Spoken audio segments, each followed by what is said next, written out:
Media personality gets busted making claims about Gervonta Tank Davis that are absolutely not true and shames his profession. I am going to do a video in response to a claim that was made to me on Twitter by a reporter from a relatively big boxing outlet about Gervonta Davis, about the WBA. And this can be filed in the category of boxing writers that do not understand the rules of the sanctioning bodies. And because they don't understand the rules of the sanctioning bodies, or they're lazy minded, wind up spreading a bunch of stuff, untruths, mistruths to boxing fans that make boxing look worse than it needs to look. Because what they are claiming about Gervonta Davis and his status at 135 pounds is so blatantly ridiculous, as well as what they claim around Teofimo Lopez, which is so ridiculously unfair. I have to say something about it, but it's going to be a little bit of a technical conversation. So pull out a pen and paper and to keep track, and let's do that in this video.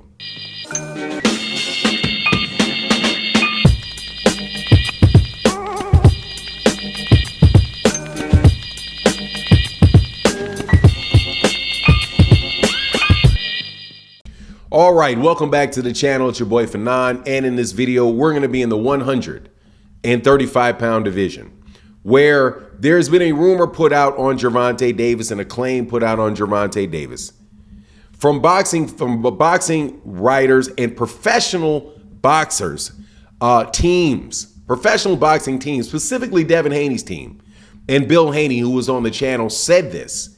This was also bolstered by another writer. And I have such a hard time with it because these are people that do this stuff for a living, and you should understand what the basic truth is. And it is just a misconception and unfair to both Gervonta Davis and Teofimo Lopez. And I'm going to talk about it and explain it in this video. This is for really, really hardcore boxing fans. If you are a casual boxing fan, or you don't care to understand how the rules of boxing works and how boxing is organized, truly organized, hey man, this video may not be for you. But if it is, you're gonna learn something. Now, before I get into it, let me welcome you back to the channel. If you're new to the channel, please accept my invitation to hit the subscribe button. Hit the bell icon so you can be notified of when we release more videos. And if you're a longtime subscriber and supporter of the channel, thank you so much for your continued support. It really makes a big difference to the channel. Thank you. And thank you to everybody that supports in the super thanks. There was a lot of people that came into the super thanks and the super chats of the live stream that we did because we raised some money for a young man who had an injury. So on this video, I want to say thank you to you guys. We made the target, and thank you guys so much for what you did. But let's move into this. All right, first of all, the Ringside Reporter is a website where they put out boxing news, and Bill Haney is a promoter or a manager that works for Devin Haney. They both asked the question and claimed that Gervonta Davis was the WBA super champion, and that he was elevated once Devin Haney left the division and went to 140. That he was elevated to so now he is a champion for the first time. And that is what the WBA ruled. That is absolutely incorrect. It is absolutely ridiculous. And it is terribly unfair to Gervonta Davis. It is not true in fact or in theory. Second, there's been a claim about Teofimo Lopez and whether Teofimo Lopez was ever an undisputed champion. There is no rule. There is no body that sits above the sanctioning bodies that name a undisputed champion. An undisputed champion is when you are the major champion for the four major sanctioning bodies. When you are what colloquially would be referred to as the primary champion. So let's go to the first point. That there are two major belts in the WBA and two major belts in the WBC. The two major belts are for the WBA, the WBA Super World Championship. WBA Super World Championship. Super World Championship.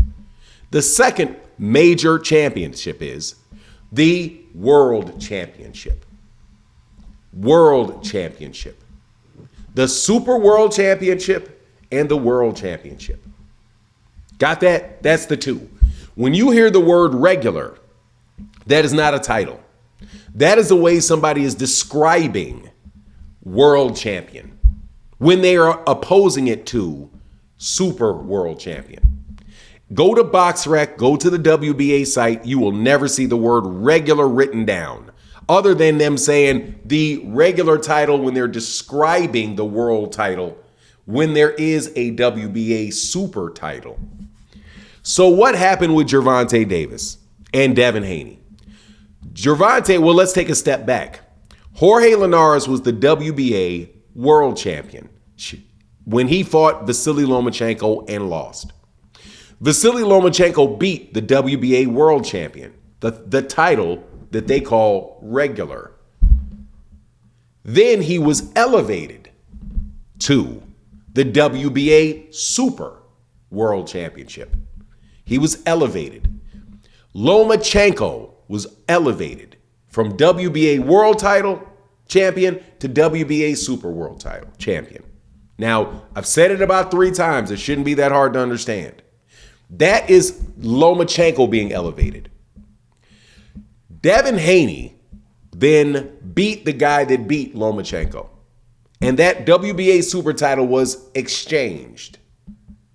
It went from Lomachenko to Teofimo Lopez to George Kambosos to Devin Haney.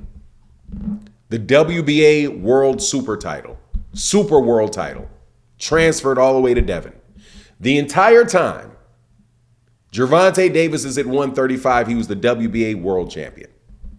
After Lomachenko beat Linares and was elevated, Gervonta Davis fought Yuriorkis Gamboa to become the WBA World Champion. Once Devin dropped the WBA Super World Champion, Gervonta Davis said you can keep that WBA Super. And he did not ask for, nor was he given, the title that Devin had. So Gervonta Davis was never elevated.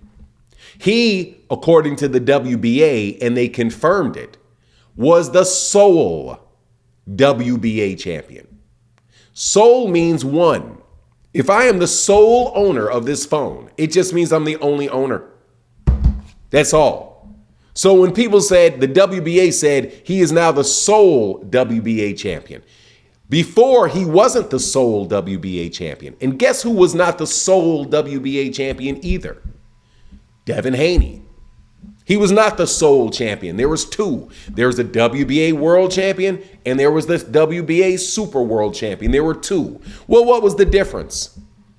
The difference is, for the sake of unifying belts, they allow the WBA Super to be the one that unifies his title with the titles of the other sanctioning bodies. That's what that means. So when they say unification, and remember, within the sanctioning bodies, the only rule that they talk about is unification. They don't say undisputed in their rules. They say unified, because they will unify with another sanctioning body that they recognize. Specifically, the WBA will allow you to unify with the WBO and unify with the IBF and unify with the WBO.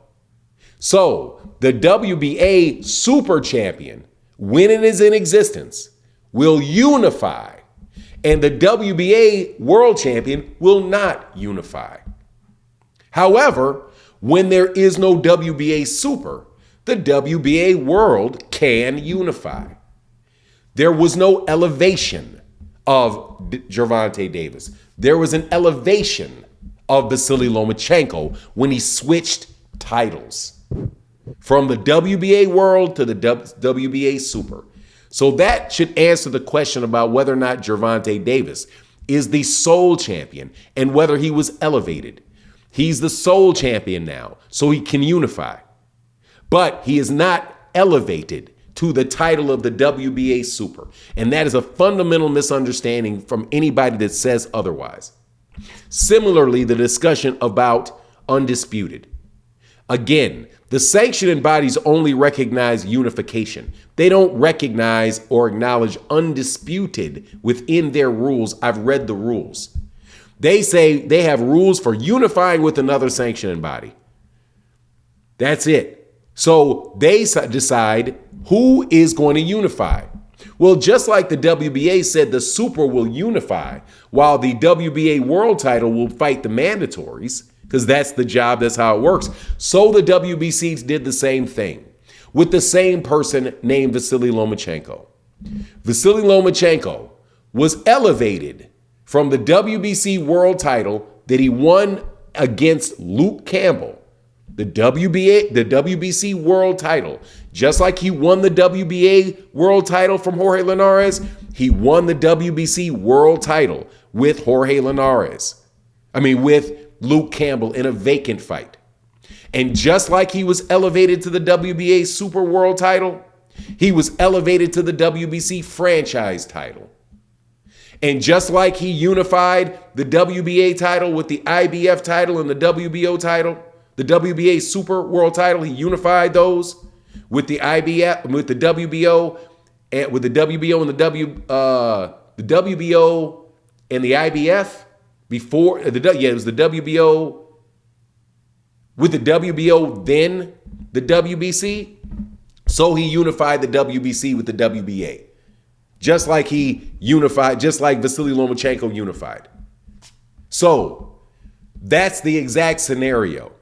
So in order to say that it's a similar circumstance with different applications, depending on the person that you're talking to and what argument that they want to make. They say Gervonta Davis was elevated when he kept the same belt and he wasn't elevated over there. And then, because Vasily Lomachenko was definitely elevated to that WBA Super title, but they claim that Vasily Lomachenko was not elevated to the WBC franchise belt. He dropped the WBC championship, so it's really Devin Haney that's the champion. They don't claim that Devin Haney, that Vasily Lomachenko dropped the WBA World title and Gervonta came in there and fought it, so he's the real champion. Of course not, because that doesn't work for their argument. But anyway, I know that was a technical conversation about it, and I hope people followed it. I've tried to repeat it a couple times throughout this whenever I brought up an example, but I think that this is just a terrible disservice to boxing when people who are media people or promoters or actually work and earn a living in the boxing environment don't take the time to read and understand the WBA rules. Take the time to read and understand the WBC rules and regulations, because there's almost no difference between the the relationship between the WBA World title and the WBA Super World title and that of the WBC World title and the WBC franchise title. It's almost the same thing. The only difference is, and there's really not even a difference, because one says, well, but the WBC promised that they wouldn't make it transferable, and now it's transferable. Well, the WBC said that it wasn't at a point in time as well, but they allow you to win it in a fight whenever they decide it's okay to win it in a fight. So, but the most important thing is it's their rules and it's their champions. They name it. The media doesn't name it. Ring Magazine doesn't name it. The ringside reporter doesn't get to name it. And if you don't understand what they're doing and you criticize it in articles or you criticize their champions for what they're doing and mislabeling it, you are creating a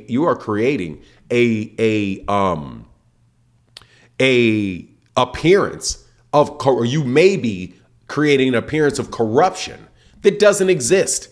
Because those are the rules. You think it's corrupt and it's not working the way that it's supposed to work, but you haven't taken the time to understand the rules and what they're actually trying to do. And even think for a second, why would they do this? Well, they're doing this. They create this unification belt because they have actual things they have to do for their champions. Their champion has to fight mandatories. So they say, okay, for the sake of unifying, since everybody in the media and the public want unifications, And short of us all going out of business, let's create a championship or a title where these guys can fight each other, but yet we can still satisfy the mandatory requirements that we have with the Muhammad Ali Act. But that would actually take you guys, going out there and spending some time and understanding those rules as well. Anyway, that's my take on the matter. Thank you for letting me get that off my chest. I hope that somebody learned something in that, because I promise you what I just told you was the truth. And with that, I'm out. Deuces.